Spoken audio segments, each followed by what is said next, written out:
Well, back tuning into today's video, we're going to have a look at the Central England temperature today, because we really have seen some remarkable sort of conditions to start 2014.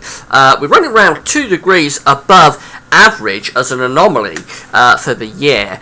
It doesn't sound like much, but you're going to see a chart in a moment that will put it in context and show you just how warm, really, it has been through 2014. If it was to continue through the rest of the year at this sort of anomaly, we would absolutely smash the yearly Central England temperature record. So have a look at all the charts in a moment. Just want to mention the advertising first of all. There's video ads on my pages at GarethWebVids.com. To press play on the video ad, to be supporting GarethWebVids.com. Thanks very much for doing that. So here is the Central England temperature from Hadley for this year so far. April coming in provisionally up to the 22nd at 9.9, which is an anomaly of 2.4 degrees above average. Now, on its own, that wouldn't be all that shocking. It would be warm April, but we've had warmer than that. But it's the anomaly really stretched out over the year so far. That's interesting, because January comes out at 5.7, which is an anomaly of 1.9 degrees above average. February comes out at 6.2, which is an anomaly of 2.4 degrees above average. And March comes out at 7.6, again an anomaly of 2 degrees above average. So we're running somewhere around, say, 2 to 2.5 degrees above average, somewhere around 2.3, 2.4 degrees above average. As I say, it doesn't sound like a great deal, but let's have a look at this graph that will show you, well, just how warm it is compared to other years. This is the mean Central England temperature anomaly stretched out over years, going back to around 1760. Or 1750. The green bar right at the very end is where we currently are in 2014. There it is. We're currently running over 2 degrees above average, as I say, somewhere around 2.2, 2.3 degrees above average as an anomaly. The warmest year on record on this graph is 2006, which is just here, which came out at around 10.8 degrees, 10.8 degrees above average. That was an anomaly of around 1.3, 1.4 degrees above average. So we're about a degree above that.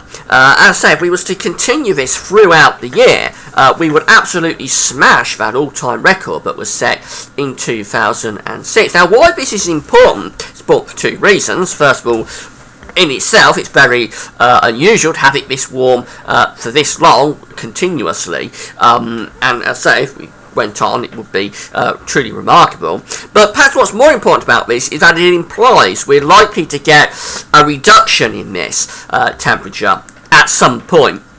We can't carry on, I would suggest, running at around 2 to 2.3, 2.2, 2.3 degrees above average as an anomaly. Something is got to give. The elastic band is really being stretched as far as it can go, and at some point it's got to snap, and you would assume at some point we've got to start reducing these anomalies that we're seeing month after month after month. It's been going on since December.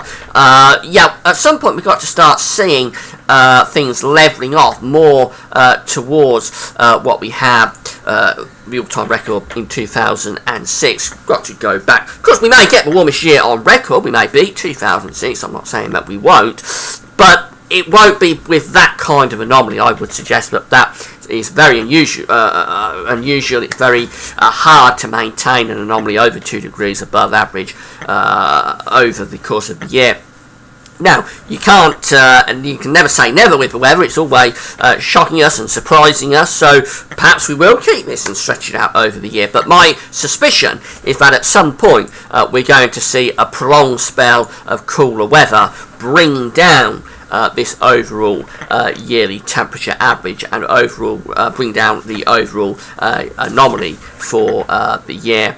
So if it happens in summer, of course, that implies that we're likely to see a cooler than average summer. Of course, it may not happen till the autumn. We may get a cooler autumn, but I think at some point we are very likely to start seeing some prolonged cooler weather lowering this overall yearly temperature anomaly. I don't believe we can continue to keep this anomaly going throughout 2014. So at some point, the elastic band is going to have to snap, and we're going to have to swing back the other way. Now, actually, talking of cooler weather, the coming week is going to have a cooler than average anomaly for most of the country. This is the temperature anomaly for the 24th of April to the 2nd of May, and we're more or less in most blue colours, although Scotland still just about hanging on to the salmon pink, but we're more or less in the blues there with anomalies around 0 to -2 below average. Now, it's just for a weekly period, so I wouldn't suggest, or I wouldn't claim that this is the start of a prolonged spell of cooler weather, but certainly it's interesting. But anyway, for the coming week, we're going to be deviating a little bit from what we've had so often throughout 2014, which is well above average. Here's the GFS temperature ensembles. We can see we're going to be more or less above average for the next few days. We're going to spike up a little bit again around the 26th, then drop down, and then spike again around the 29th. As we get through to the very end of month, this is the 1st of May, just here, definite suggestions that we're going cooler than average. We'll stay cooler than average for quite a few days into the start of May, although again, as we get through towards the end of the first week, into the second week of May, this is May the 7th just here, the overall ensemble trend is to start to lift things back up again. So maybe this cooler weather that we've got coming up in the next week, cooler anomalies, perhaps won't be the start of an extended cooler spell, because the definite suggestion there if that thing starts to warm up again as we get through to May. Quite unsettled as well, quite a few precipitation spikes there up to the 1st of May, although signs that things are drying out a little bit as we get through the first week into the second week of May, with those temperatures lifting up. So presumably high pressure is building back in later on in the first week of May, and things are starting to dry out as well. Let's just have a quick look at the generic charts. This is for GFS for the middle of next week, Wednesday the 30th of April. We've got that high pressure up around Iceland and Greenland, bringing an area of low pressure through. That could open the floodgates to a northerly wind, and actually it does a little bit, but the actual northerly push this morning looks like being for Scandinavia. Yes, it looked like it could bring down a sharp northerly snap sometime around the 30th of April, 1st of May. Pushing that off a little bit to the east today. It'll be interesting to see whether it comes back, but it is cool anyway. Not particularly cold, perhaps, but it is cool, and that's where that negative anomaly is coming from for the coming week that we saw on the anomaly chart. As we head through towards the weekend, this is Friday the 2nd of May, on in Saturday the 1st of May, low pressures forming around Iceland again. That starts to swing southwards, so we end up by day 10, Sunday the 4th of May, with low pressure more or less over the country, still just about ridging of high pressure there to the south of the country, but really low pressure in control, so it would be cool. Showers long spells of rain. Black line here is the jet stream. You can see that's a line really northwest to southeast, so when that happens, we are more or less on the cooler side of the jet, so it won't be desperately cold, but it will be cool, and temperatures will be coming out, temperature anomalies I should say, will be coming out a little bit below average. That's for GFS. This is the ECMWF again, bringing that low pressure through the middle of next week. Does it open the floodgates to that northerly wind? Not really. We keep the high pressure blocking up towards Iceland and Greenland. The proper northerly push is going down into Scandinavia, so it won't be turning cold, but it will be cool. We've got the high pressure in a cool position, ridging down from the Arctic really through Greenland in towards Iceland. If it was winter, it would be very, very cold, this, but it isn't, so it isn't going to be very cold. But it's going to be cooler than average, that high pressure ridging down towards Scotland, and yeah, we're pulling down more or less a northerly to northeasterly wind, so definitely cooler than we've been used to, and that goes on into Saturday the 3rd of May, and on into May the 4th.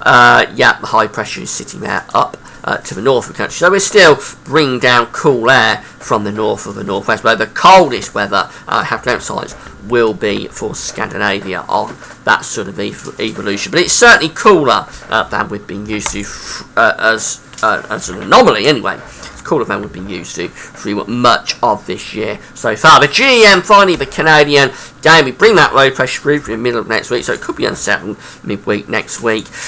We eventually push that off to the east. We do get a bit of a northerly on this, coming down by Friday the 2nd of May. If you follow the isobars back, they're going right up towards the pole, so we're more or less in that cold shot of northerly winds there across the country to end next week. And then the high pressure ridges in, topples in over the bank holiday weekend. There we are at day 10, 24th of May, with high pressure ridging across the country, so it'll be largely settled, some wintry showers perhaps in the north east of Scotland, but largely settled, but rather cool, and certainly we would be having on all of these charts to look out for the risk of some fairly significant night frost. That could be the real problem, I think, as we get through to the start of May.